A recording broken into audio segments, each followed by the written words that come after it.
So we're good. Hold on. Hold on. Hold on. Hold on. Robert, you there, right? Everybody's here? I'm I'm here. here. All right. I hear you. Oh, it's blue again. This is exciting. This is episode 1. It should be red now. Let's go. Rain. Let's Code. test. Watch. We're live. What's up, boys? Hey, We are here. We did it. We did it. Look at that. good morning, 4.5 America. hours Good of morning. preparation for these seconds. We had this idea. We're going to try to set it up. Episode 1. What could go wrong? What could go wrong? Robert Stevens. How long have you been doing comedy for, Robert? 1 year? No. Let's say a year and a half. Year and a half? Okay. Year and a half. Jason Started Berdan? up at Scotty's. No longer exists. Okay. Did you kill the club with your humor? Actually, yeah. Oh, I okay. murdered it. Nice. Literally. Jason, what about you? About 6 years. About 6 years. I met Jason at Rhino. He was doing this bit about watching a movie and about envisioning being in the same scenario as that person being on the water. I'm like, what the hell is this shit? It was so odd. It was just so random. I go, that's the fucking guy right there. Robert, I met you at Tommy Fox's. I never met you. We never met, and we did the show, and we just gelled nicely. So that was pretty cool, man. I'm happy that we're doing this. This is definitely some good stuff right here. And not to forget, we recently did our show down in Tom's River for the veterans. Absolutely. Mhm. Shout out to Ma Deuce Deuce for having us. That was really cool. It's fun, man. That was some good stuff right there. Hoorah! Hoorah, Fun show. indeed. Jason's father, who I know apparently, that's so crazy. What are the odds of that happening? You know what I mean? From FedEx, yeah. Yeah, that was definitely wild. So we got to do that. We got to give a big shout out right now. Pizza Town is just awesome, man. Pizza is just amazing. We do mics there, so the mics are always great there, and just definitely go there, check it out. Friday nights is a spot. Jonathan Justin does this amazing mic there. It's a little clean right now, just because of the weather and whatnot, but this is definitely the place to go. So please check it out, man. Zeppelis are amazing. The guys are great, and Oh, it's yeah. featured in multimedia. I believe Sopranos was on there, so we just gotta give that out. Great food. They got great hospitality. Oh, amazing food. Been there a long time. We were there last night, actually. So that's good. So Robert Stevens, how are we doing? Yeah, I mean, who doesn't like pizza? You know what I mean? How are we doing, Robert Stevens? Where are you right now? I am actually in our office, extra room / bedroom here at the house, also known as the stalker room. Oh, if you that's look always behind good. me, this is Lynn's house. I moved in with her. Right. She and Brett Michaels apparently know each other somehow. Oh, it started out as meet and greets, right. But as I look at some of those pictures, it looks like they're dating. I don't know how many meet and greets take place at airports. I don't know how many take place at bars, back rooms. But those are the pictures I'm looking at. Oh, that's great. That's not bad. That's pretty cool, man. Jason, where are you at right now? But I don't know. Me? Well, I'm in my mansion, of course. I'm a hugely successful comedian. The lab. That's where it happens. Living here on my own. I got nice. a co-host with me. Oh, very well. I am home right now. My wife is in the garage hanging out. She does not want to disrupt this greatness. I mean, let's face it, we're gonna get like 3 followers, maybe like 3 likes. You know what I mean? This is gonna take some grind, but I feel like it's gonna be good. We got to see what we could do with this. you actually had Robert Steven. You actually had a topic that you wanted to bring up. Right? That you're definitely all about. What's going on, buddy? So my understanding of what we're doing here is we're representing for all the folks out there. Absolutely. Hi, everybody. We are, there you go, Tampax. We are 3 generations of fellas, real New Jersey men. So here I am, almost 60 years old, starting comedy. I'm a lawyer, I'm an educated man. But you know what I never had? Never had children, and I never had a period. So a couple days ago, sure, I'm sitting there enjoying watching the Patriots smack the Jets around. Oh, how lovely was that? Sorry, John, but I had to bet on the Pats. And I get the phone call from downstairs. Now, what you don't know is that my mother lives in the bottom half of a split level house. Right. She's ill. She just had her heart surgery. She's sure. 80. Calls coming from within the house. Yeah, she's got my 12-year-old grandniece visiting her because they had the NGA convention. Sure. Teachers are all gone. I don't think they go to school in November. But we get this phone call. I pick it up. I'm like, yeah, it's my mother. Bobby. What is it, Ma? Evie spotting. Okay. What she's spotting is like, is there a bug on the floor? Is there somebody on the yard? And what is she spotting? She's spotting. And I don't know what the hell she's talking about. Turns out that when you have your first period, right, a little bit of blood comes out for the first time, and she hasn't experienced this yet. Oh, so you had to go out, and you had to step it up. Yeah, because there were no women in the house. My girlfriend and her daughter were out having dinner at some dinner show with some psychic person, and I'm sitting here, and my mother can't get up and do anything because she's the arthritis and all that. So they left it up to Robert Steven to go downstairs and figure it out. Look at you. Which was really awkward talking to a 12-year-old girl. So, how long you been bleeding? And she looks at me and she's like, what's going on? I know I heard about this in school. I was like, well, you really should pay more attention in health class. Now, here's the other problem. Sure. She's raised by my nephew because they divorced and the mother's off somewhere. Right. So she's being raised by a guy also.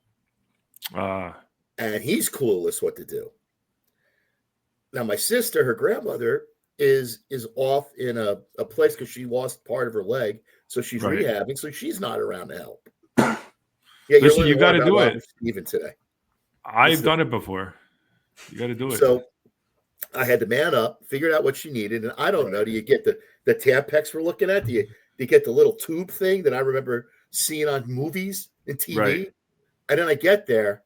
And there's like a whole aisle of this. This is the aisle I pass when I shop. I just kind of walk by it. The baby aisle, the tampon aisle. I just keep going. So now I'm walking up this aisle.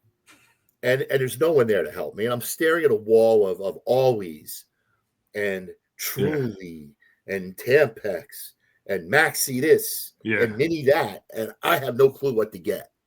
Like there's not something that says, here's a box. First time 12-year-old girl, buy this one. So they look like flavors to me. They look like flavors. Yeah. Like I go to my wife, I go, are we getting grape?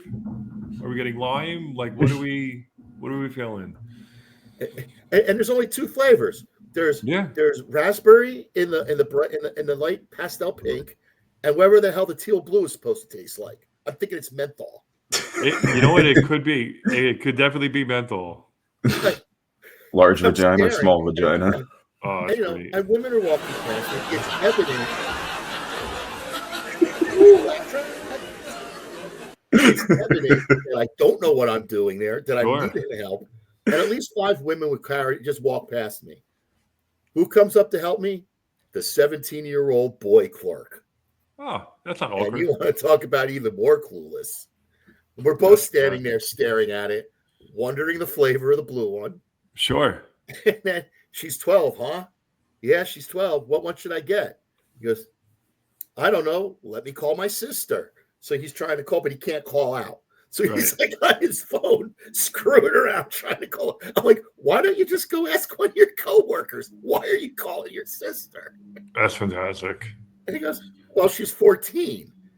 What's that got to do with anything? Well, she's 14, and we're having a discussion about should he go and ask one of his coworkers and embarrass himself, or get expert advice.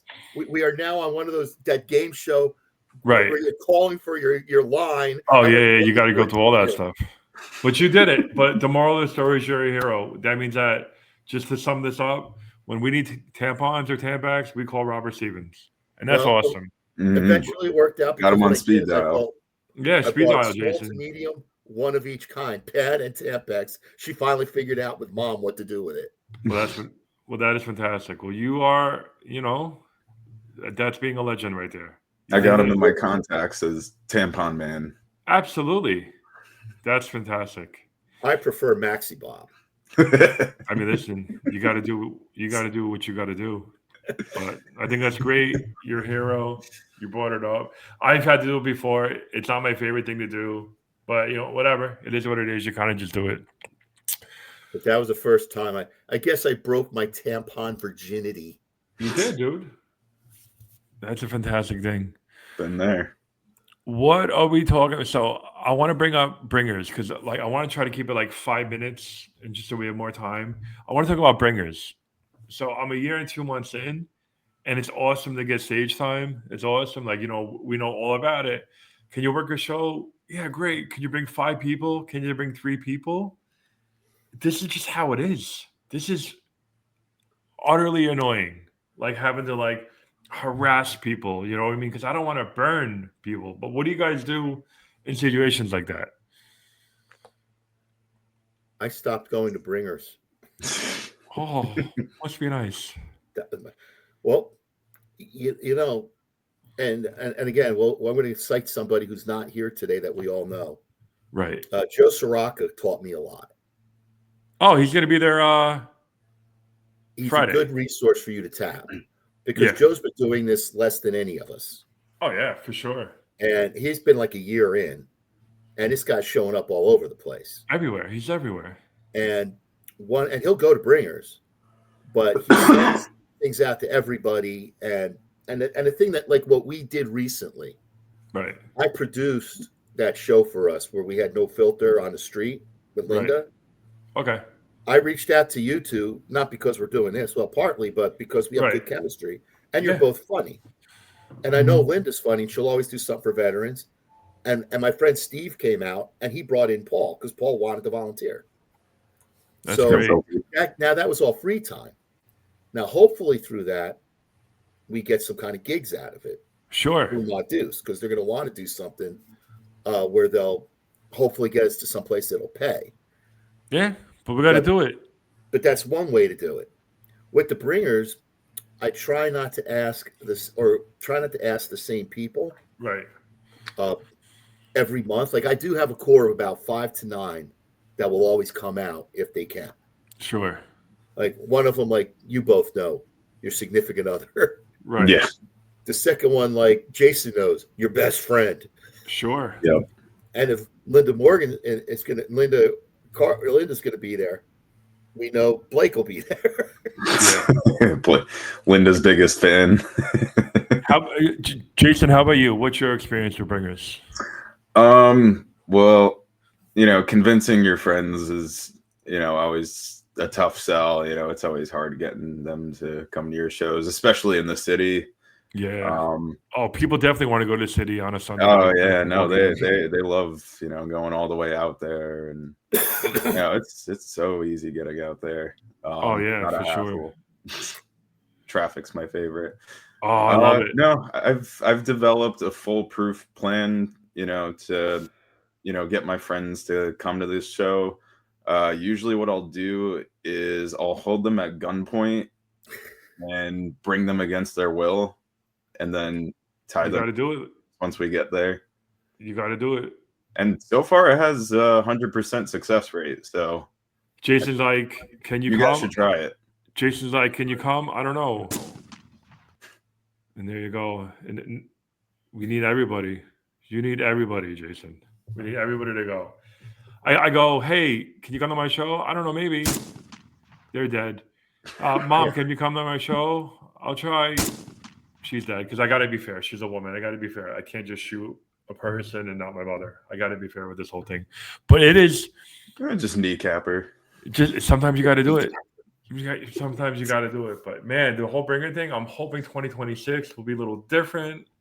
I don't mind it because I don't blame the promoter. I don't blame the venue. Like, you're getting time regardless. You know what I mean? Yeah. So you're putting together like a reel, but it's just like, man, like I'll get like a thing and I'll get an invite for a show. They go, can you work a show? And then part of me is like, how many people can you bring? I'm just like, oh. I said, all right, I guess we'll do it. But it's just part of it, man. It's part of it, and it's got to be done. Hopefully this won't be like an ongoing thing. But this is part of it. This is who we are. You know, Jason, me and you are like baby red rookies. Old man Stevens has been in the game a little bit longer than us. So we got to do it. I've been in less than you, but I was luckier than you. You're more seasoned. I was lucky. Sure. What happened with me I took last February, 2 Februaries ago, I took a class with Chip up at Scotty's. Okay. Donald Lloyd will be on the January 20 or on the November 29th show I'm doing in a couple weeks. Everybody, November 29th, Tommy's basement. I'll be there. So Donald Lloyd will be on it with us, and Eddie Brill from the David Letterman show. Wait, this is November 29th or the 22nd? November 22nd. My bad. 29th is Stone Tojo and Tom River with the funny Jay Birdman. Absolutely. Well, we're going to do all the plugs later on, but we're definitely going to get everybody out there. But what happened with me was I took the class. And I'm also, my background is I'm a trial attorney. Right. I'm used to telling stories. I'm used to talking to people. So the stage never bothered me. Right. I was taught how to put together a few jokes, but I storytell for the most part. But I killed it, and I did. All my friends came out because all your friends will come out for the class to see you graduate and think, okay, that's it. We saw it, and he's gone. Wait, what do you mean he's coming back next week? So I came back a couple times, and Scotty's used to be in Scotch Plains area. So okay. It was in Union, Middlesex County. I was able to get a lot of people from the north, the central, and the south, and it all come. So I'm bringing in 20 to 30 people. The owner and his wife thought I was funny. 20 to 30 people. You hear that, Jason? 20 to 30 people. That's easy. Those are rookie numbers. That's Scott. Yeah, right? I was a rookie. Just use the foolproof method. I got lucky enough to get guest spots. Now, I wasn't paid, but I got 10 minutes on stage a week after the class, opening up for Jeff Norris. Okay. And Tom Daddario. And Bob Nelson. And Doug Fars. And my friend, John Jameson. Because I got to know Don through other means. But I got to open for him. And I walked in, Don goes, wait, you're opening for me? You know? But they all taught me things. Each one taught me something to bring to the stage next time.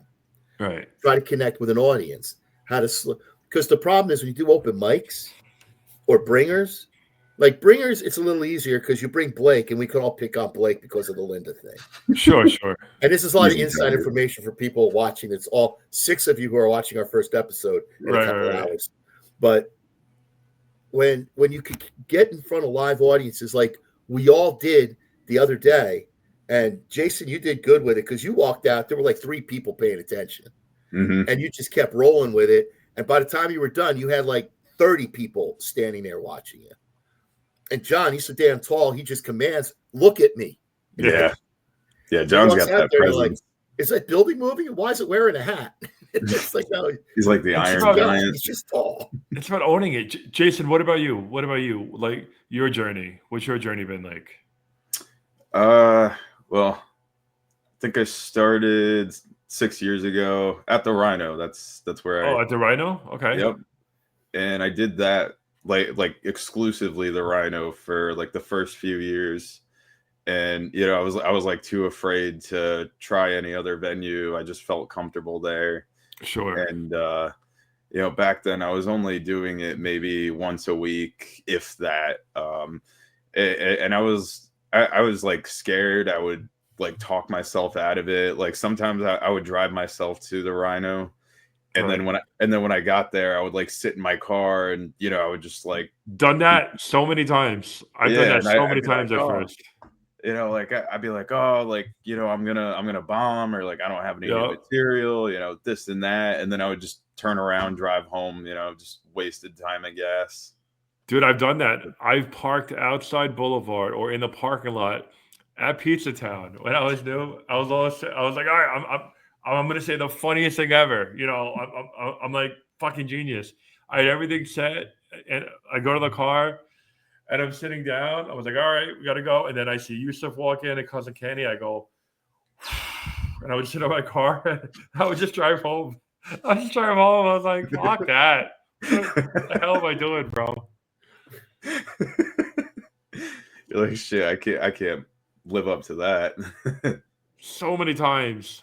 I'm proud to say that I've done that at Bogies, I've done that at Pizza Town, and I've done that at Boulevard. I just sat in my car, and as soon as you see people, but once you're in that door, you done committed. Like you're in. Like you can't tap out once you open that door, unless you be like, hold on 1 second, I got something in my car, and then you just like fucking peel off.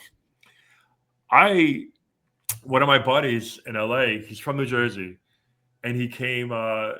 He was visiting, and he told me about Pizza Town. I go, what the hell's that? He goes, they do mics there.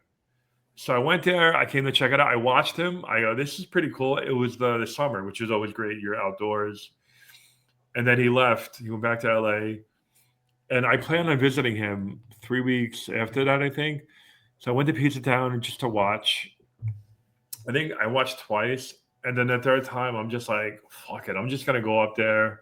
I got some laughs. But when you get that first laugh, it changes everything. Like Robert, really quickly. Well, do you remember your first laugh at a mic? I actually at an open mic. Yeah. Just very briefly. You're at open mic. Your first briefly, laugh. It's an open mic. It's after our class. It's a Wednesday. It's actually my first open mic. Okay. And it's the G.I. Joe joke with the hand. Okay. That you probably heard. And I remember that first laugh. And one of the guys who laughed was actually No Filter Paul. That's how I got to know him. Okay. Right. Because he would be at those open mics. I'd sit across from him. Right. But yeah, I remember I was like, I can do this. They laughed at my joke. They didn't laugh at my other 27 jokes, but that one they laughed at. And that's the key to the open mic. You're going to have a lot of where they just stare at you. Oh, yeah. And a lot of people are just working on their own stuff. Yeah. They ain't paying attention until it's their time. Jason, what about you? Do you remember your first laugh at a mic? Yes, I think so.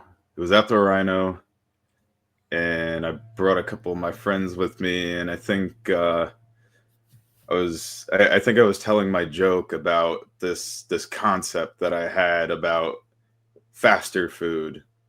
It's like fast food, but faster.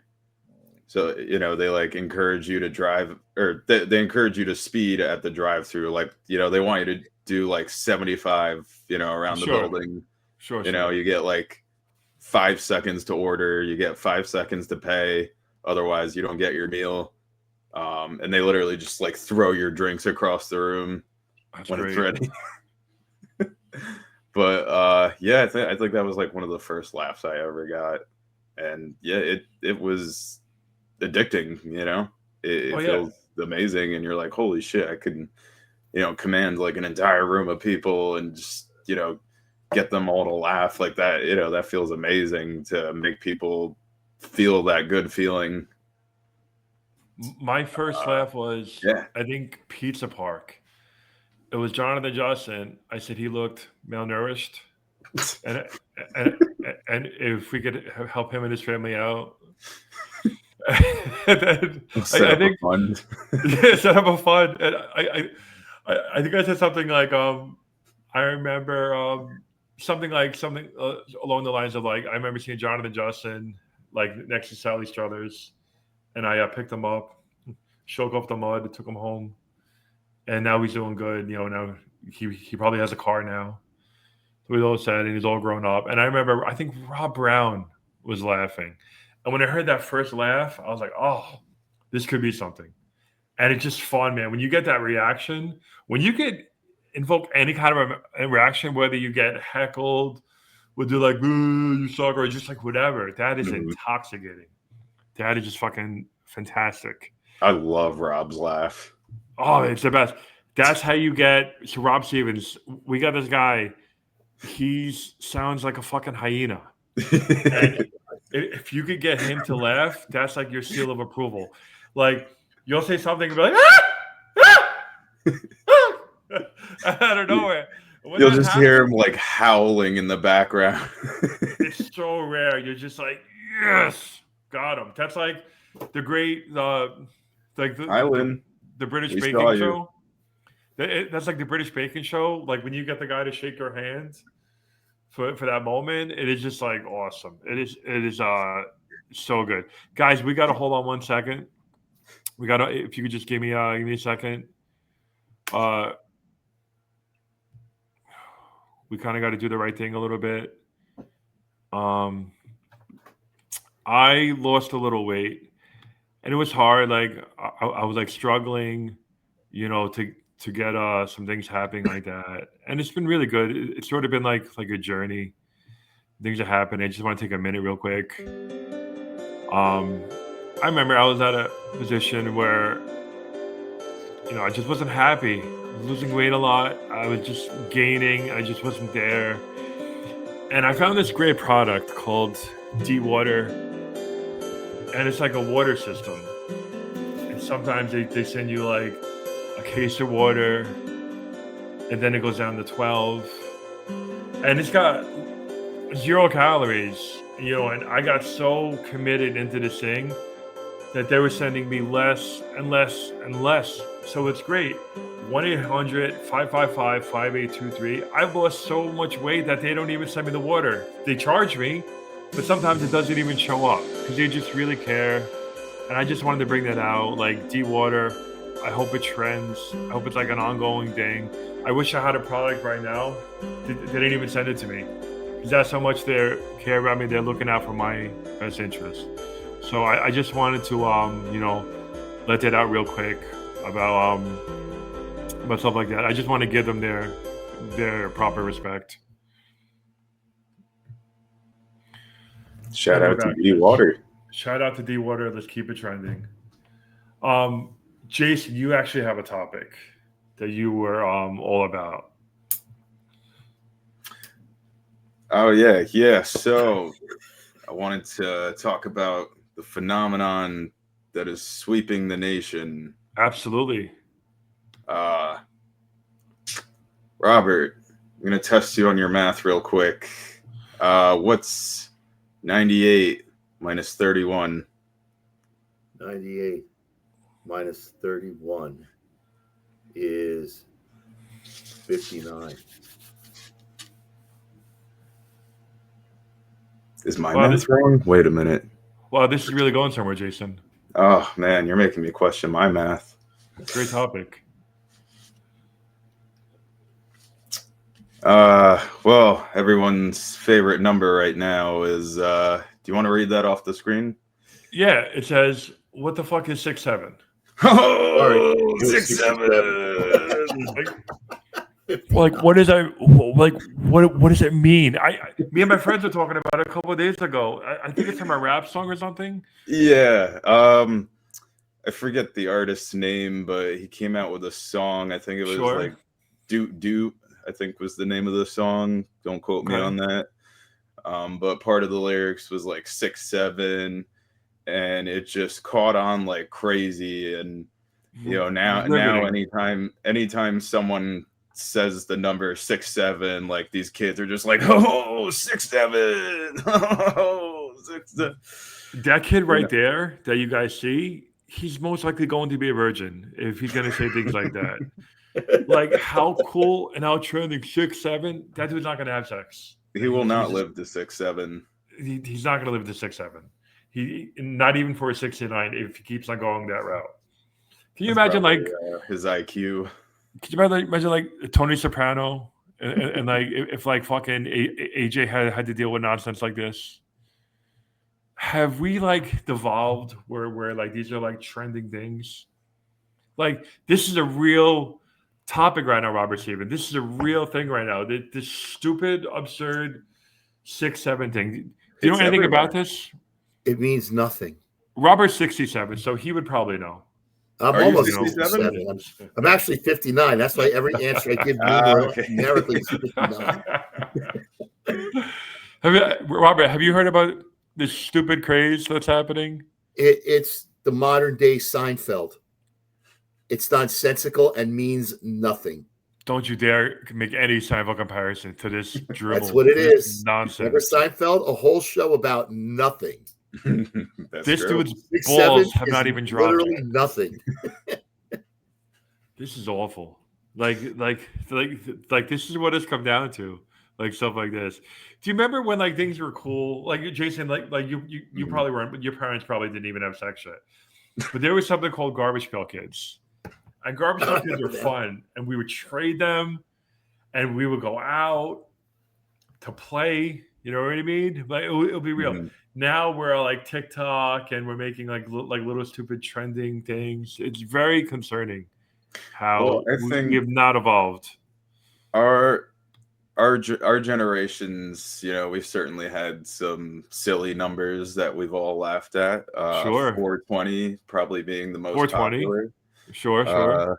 69, that's a fan favorite. Yep, give it up for 69. Every time you hear that number, you're like, ha, nice. Right? Winning. But it's just wild, like how we. But it has meaning to it, though. That's the thing. 6'7" has no meaning. The whole point is just to piss off older people. That's aggravating. Yeah, that's pretty much it. It's gotten so bad that they're like banning it from classrooms. What do you mean I can't say 6'7"? Like it's absurd. Yeah, it's absurd. You're gonna ban that number from all your math tests, all your math quizzes, right? I bet you Robert Stevens' 12-year-old nephew niece doesn't say it. Niece. Would she know? She'd laugh at me and go, I know what it means. I'd ask her, she won't tell me. You got to ask her for the next episode. You got to ask. I mean, to me, 6'7" sounds like 69 is when you hit the sweet spot. Right. 6'7" is like you hit the taint. That's the way I'm thinking about it. You just missed. Well, as with every stupid internet trend, this has also spawned some other dumb memes. Like other people are trying to capitalize it and make other numbers more trendy now. So what are some other dumb internet trends? I'm trying to think. Like there's so many, but I can't even name. Do you remember planking? Yes, I remember planking. Another smart thing. Do you remember planking, Robert Steven? Unless you're at a gym and doing planks, no. You're essentially would film themselves Superman planking position in weird places, like just random places. People would like take pictures of themselves planking, and then it got real crazy with the one-upsmanship. Like everyone was just trying to get crazier and crazier, and it got to the point where people started like getting injured or like died from it because they like planked on a rooftop and fell off or some crap like that. I see. At that age, I was having sex and playing video games. So like this generation now is about planking. Everything ties back to that. Like, can you imagine having kids and dealing with this stuff? Can you imagine like looking outside your window and it's like a beautiful sunny day and your mentally arthritic child is in a Superman position on like a table while his friends like, oh, let's go on TikTok. 6'7". 6'7". Let's do it. It is awful. It is so bad. What are some other fun trends? There's so many dumb things, bro. I miss all the fun. I work recently. Oh, so, me too. I'm working, but I see stupidity on the road all day long. But I don't like. I'm trying to think of something that really comes to mind. in terms of like trending. I remember back in the day there was what's up? That I can get behind because that's like a social thing, like you and your dumb friends to call it like nothing. My friend still does that to this day, and I love him for that. I didn't get behind it until Milhouse did it on The Simpsons, and I knew it took. Yeah, that's when you know it's real. When Matt Groening gets involved, that's real. That's it.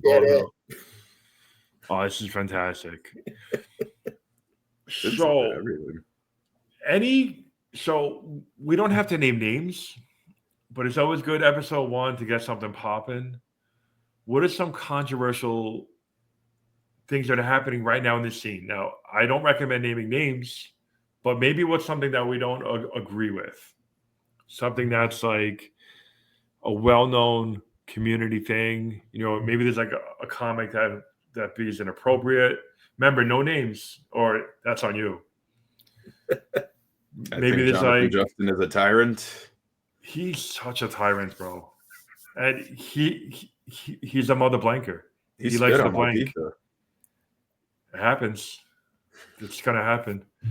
But what are some like controversial things? Now we don't need to name names. Maybe comics are not getting paid. Maybe comics are being inappropriate with other comics. Like, do we have anything juicy right now that's happening in the scene? Don't be scared. I mean, this is what we're here for. No mercy. No, I'm thinking. I can't. Last I've heard was, and everybody knows about it, was Carlos and Joe Rogan. Oh, he was supposedly stealing Joe Rogan's jokes. Has that ever happened? That's something that I've yet to see. Like, and it's funny because if you all remember, I met Carlos in Vegas, sang with him, which was a great time. Right. By the way, he'll be coming to Uncle Vinny's next April. Oh, nice. But in near the end of his act, he brought his opener up, which I thought was really cool. And they started riffing jokes off each other, but they were jokes that everybody would tell. Like, you wouldn't write this joke and then have somebody steal. It's a joke that's been out forever that people massage or change. And that's what he said he was doing when he was accused of stealing. But other than him being accused of stealing jokes from Rogan, I haven't heard anything in the comic circuit. Well, if you guys want to give me some decent jokes, I got a notepad that I'd be happy to steal. You know, just keep that tradition going.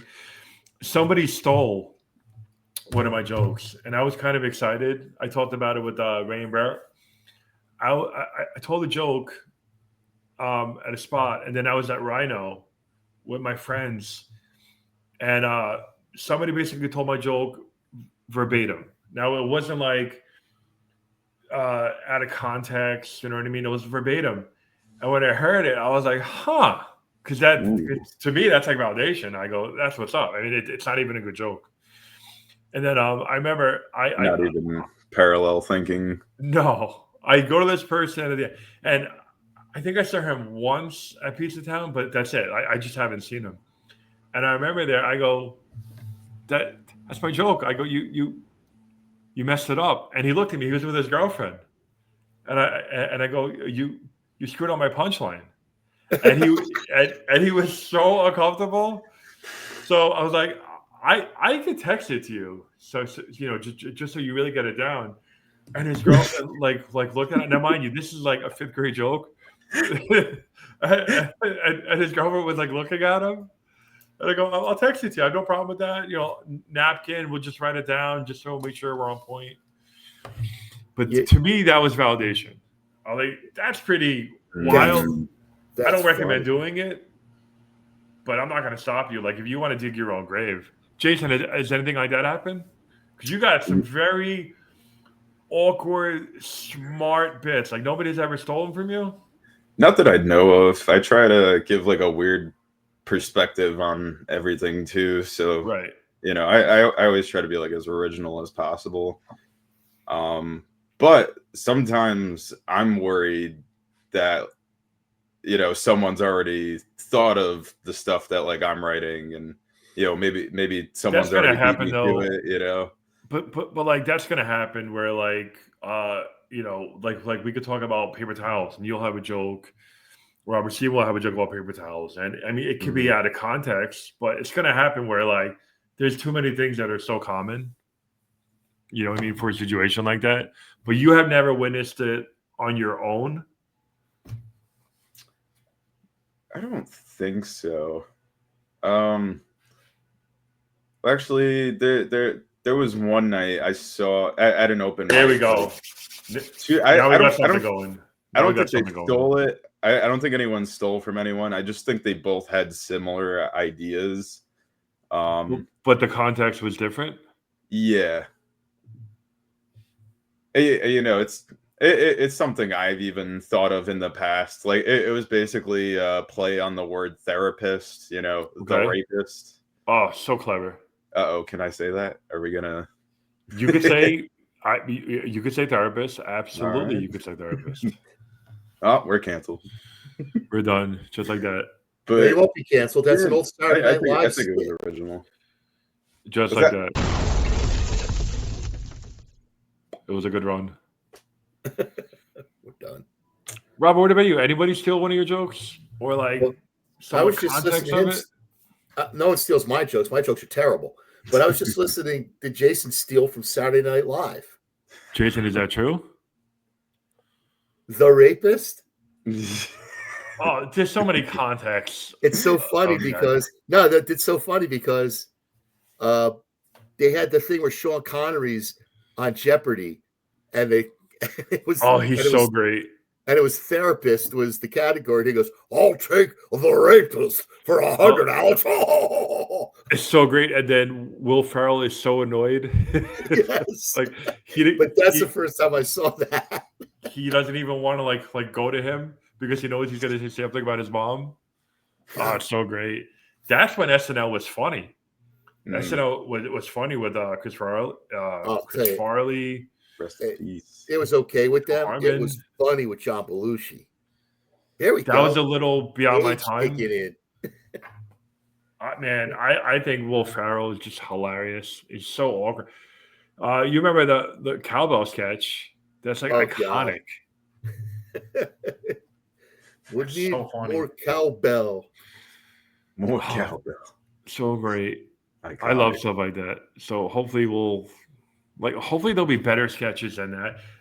I can't remember the last time that I've laughed at a sketch. Did you ever watch the old John Belushi sketches?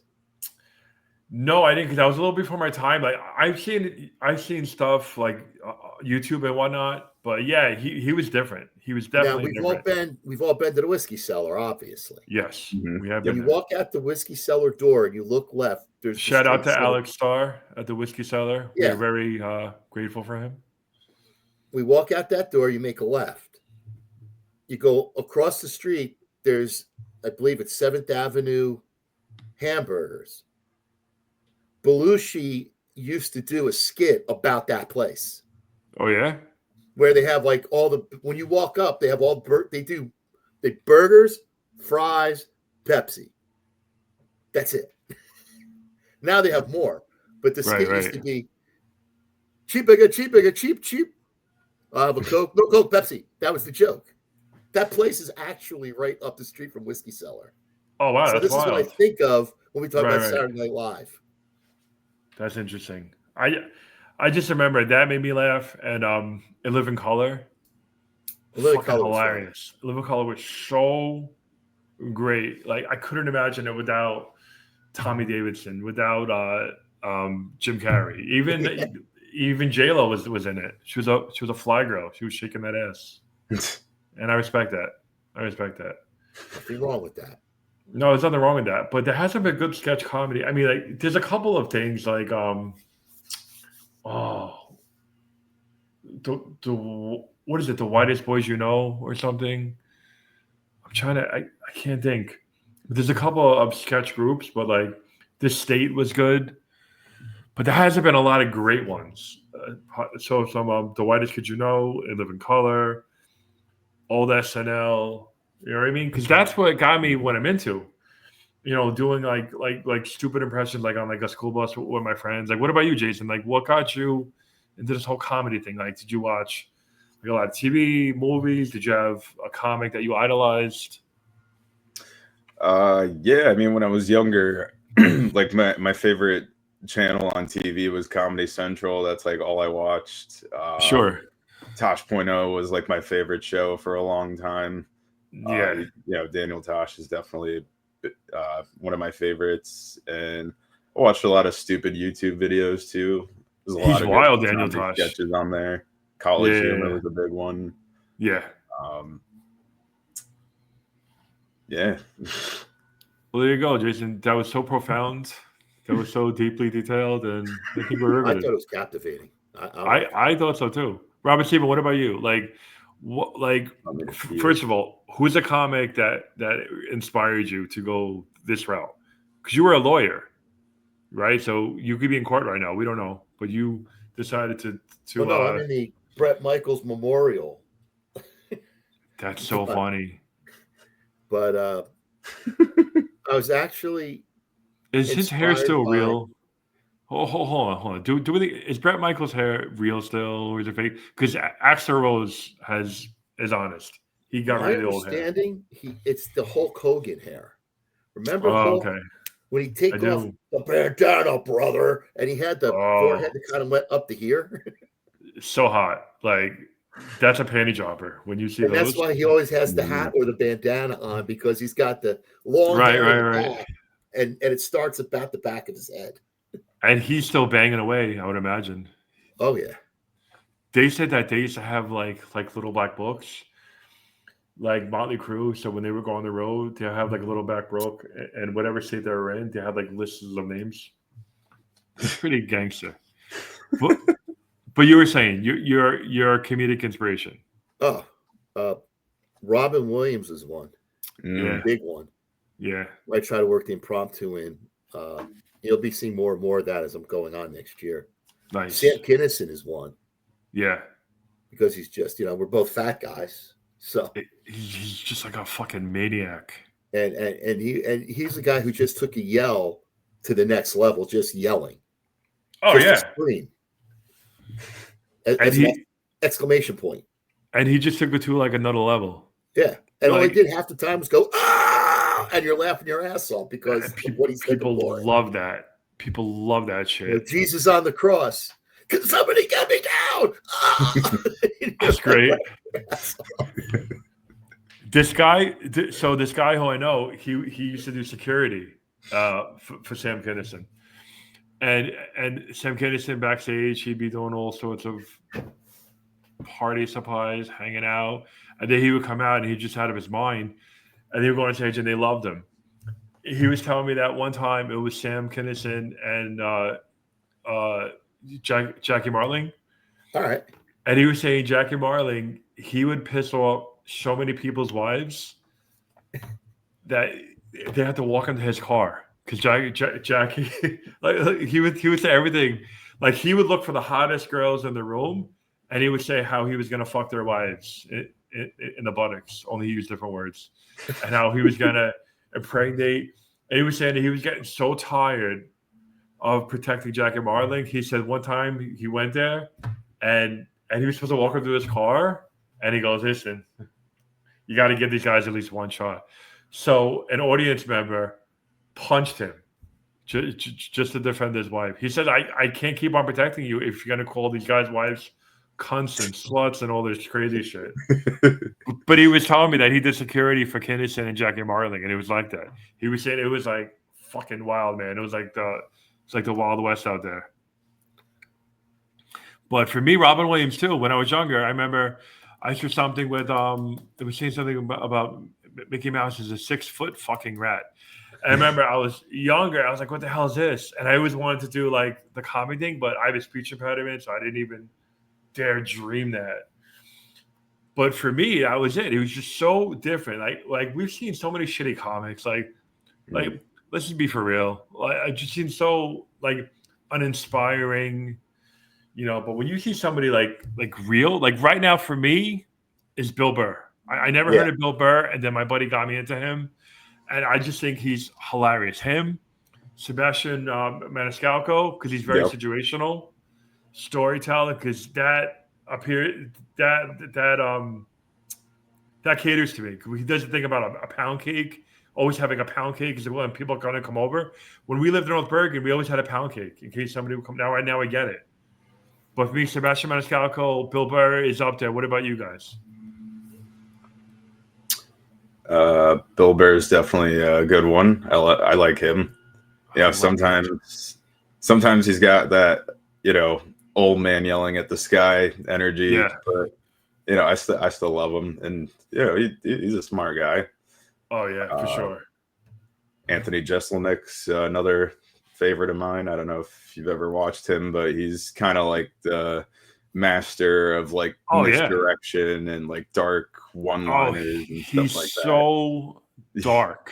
He's so dark, and you think like the joke's gonna go like one way and then bam, hard left. Oh, he always flips it around. Yeah, you just don't see it coming. It's great. Norm Macdonald, he was also a legend, rest in peace. But I loved his ability to just not care what the audience thought. Like he would go up there and tell jokes just for his own amusement. He didn't care if the audience liked it or not. He would just keep going.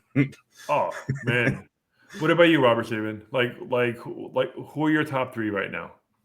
Right now, it's funny because when you said Norm Macdonald, I'm thinking, is his ghost touring? It would sell out. I would be there for that. But my top three now, probably Jim Florentine is definitely in the top three. Yeah, he's pretty Jim Florentine is a funny man, and it's funny because, and we're not going to go any direction here, but he does conservative humor without being political, which is really hard in this day and age. Mm-hmm. And it's just basically what he thinks about things. Yeah. And it got him barred from performing in Seattle. Did it really? It was crazy. Yeah. Wow. And he tells a story, Reese, in his last year when he was touring. He told the story how he's like getting in his car and he's not driving to go to the airport or anything. Right. But he's on his way to go to a show and he gets a call and he goes, and his manager's like, yeah, we just lost the club in Seattle. Him and two other comics. And he's like, why do we lose this club? Well, they you remember the bit? Controversial. You're too conservative for the audience. And now he has a whole shtick. What are we doing? He has a whole shtick about Seattle. It's hysterical. That's great. He'll tell one bad joke, and he opens up with a dead baby joke. And he goes, that'll go well in Seattle. That'll go really well. I don't see why not. But he's on the list. So Florentine's definitely on the list. Adam Ferrara. Yeah. He's on my list of my top three. He's just a regular guy, and he knows how to engage an audience. He knows how to, like, when he's telling a joke, pull you into it because he'll look right at you. Right. And he'll say, and when he's talking to the audience, like we all start picking on the audience, do crowd work. His crowd work is like, hi, what's your name? I'm Adam. What's your name? And he does it to almost everybody he talks to. So and I love watching him engage people in. And my third present one would be Bill Burr. Bill Burr's just amazing. Me and my wife saw him, I think at Carnegie 2 months ago. So great. Jay Farrell opened up. So it was a fun one, man. Oh, wow. He's so good, Bill Burr. He's so funny. He's so on point. Yeah, he's great, man. Well, it's almost time to wrap it up, but we got to do. I know you guys have some shows. I know I got some couple of things happening right there. So I know Jason Berdan is all excited because you got something happening. Well, I gotta read off from our list of sponsors here. Absolutely. Oh, actually, we have no sponsors. Okay, so well, there you go, Jason. We've got a sponsor. That's how you do it. Pizza Town, best pizza in North Jersey, baby. Pizza great. South Jersey. And is there Central Jersey? And you're going to be in Tom's River, Central Jersey. Are you kidding me? And you're going to be in Tom's River November 29th. Yes, I am. Come on down to the Stone Dojo, November 29th, 7 p.m. Doors open. We got smokes and jokes. I like that it's on a Saturday because I could probably make it. I could probably make it there. Saturdays are a little more flex. Sunday nights not so much. But Do you like weed? Do you like jokes? People like secondhand jokes. smoke. You like getting your funny bone doesn't? tickled? Who doesn't like that? The Stone Jojo gets some good comics, and it gets a lot of secondhand smoke. Yeah. Oh, that's awesome. You can't beat that. So definitely go check it out November 29th. That's always good. Down the building. Oh, man, it's great. And we got Robert Steven making some moves, as always. Woo! My man Robert Steven. My man Jason Berdan making moves. What we got going on here? It looks like I'm opening up for Eddie Brill, who used to write for the Dave Letterman show. Funny man. Dave Letterman. Like 30 years, 40 years. Just a funny guy. Oh, Donna Lloyd, she's funny. If you ever want to see her, I went to high school with Donna Lloyd, actually. Oh, it's great. And if you want to blame somebody for me being here, it's her, because she's the one who convinced me to take Chip's class. Wait a minute. You went to high school with her, and now you're both Donna Lloyd, yeah. How crazy. Were you guys into the whole comic thing? Oh, no, we were smoking a lot of pot. And then somehow the both of you became comics? Well, I was like in high school, I was like the class clown, things like that. I did a lot of theater and stuff, and she was in it too. Theater. But then I don't see her after high school. She graduated a year before me. Oh, wow. I get on Facebook. She sees me, friends me. We start talking on Facebook. And I see her appearing at like Scotty's. Sure. Appearing at like Dangerfields or Rodney's now. But we got to talking because I went to one of her shows and I did the class because she kept telling me to do the class. Right. You're funny. You've always been funny. So she's a good comic. She'll be there, but I've known her since high school. That's awesome. Well, definitely Tommy Fox's November 22nd, because you said November 29th. So just so we're correct. Yeah, make it the 22nd, because I had Stone Jojo in my head, because that show will be off the hook. Yeah. A lot of things happening. I'm actually going to be at Tommy's, which I'm kind of looking forward to it. I'm hosting, which is kind of cool, because I've never hosted before. So I'm kind of excited. I don't know how to host. I guess you got to like talk to people and stuff. Oh, they spelled Carl's name wrong. Where were you from? Well, that's not good. That's not good. Yeah, you only have one R. To figure it out. He's got 85 R's. He's Carl. Carl. Greatest joke ever told was told by Carl. He's got a lot of zingers. He went viral. My mom loves him. My mom loves him. Like, she's seen him a couple times. So my mom and my wife are my bringers pretty much. Like, yeah, like my friends come and my brother will go. But my mom and my wife are like guaranteed bringers. So that's at least a good thing. So you got to get them caught the next night also. Absolutely. We do as many as we can. A basement weekend. Carl followed by Robert Steven. You can't get any better than that. Who's the guy in the middle headline? Is that John Moxley? That is Anthony Zenhauser. Ooh, Anthony Zenhauser. Now, who's he? Because he looks like John Moxley. I heard he's very funny, and I will put him to the test on funniness. I heard he's very funny. Alana J is hilarious. She's like a sexually fiery bottle rocket. We've definitely seen her. Joe Skorolka, I've actually worked with him at the Whiskey, so that'll be kind of cool. And talk to him too. He'll help you. He'll help you get out of the bringer thing. Oh yeah, for sure. I mean, listen, like we got about a minute left. Right now, it is what it is. We're having fun. We're writing it out. Got to use the foolproof method. Maybe 20. Yeah, got to pull out. I might have to pull out in 2026. Might have to like do substantial things and whatnot. Not necessarily counter bringers. Final thoughts, guys. Episode 1. Final thoughts. I like the 3 mics behind your head because they're better than the glowing window that can make me almost see Jason. Oof. Or the glowing window to my right that's shining half of my face. We're going to fix that next time. We're going to fix it. Well, 3 mics, no mercy. 1 mic here and 1 mic here, and I guess I'm the middle mic, I guess. We might need a 4th one for my co-host. We're definitely going to have some guests coming in. Perflocked. You got anything to say? Jason, final words. I think we did good here. We did not get canceled, so that's Not always yet. a good thing. Not yet. This was fun. Episode 1. Let's see what we could do. I'm gonna. Oh, SWAT team's at my door. I'm gonna put this bad boy to rest. But yeah, man, this is definitely good stuff. Thank you very much, guys. Again, this is episode 1 of No Mics, No Mercy.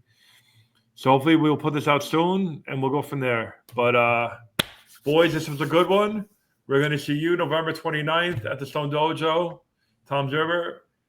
We got you going November 22nd, Tommy Fox's. All right. Woo! Boys, have a good one. Thank you very much for this little experiment. Let's see what we could do. We'll see you there. All right, guys. Jason to it. I'm going to say skadoosh. Skadoosh. And I'm going to say scadaboo. He's probably running into fucking walls right now. God bless him. Boys, be good.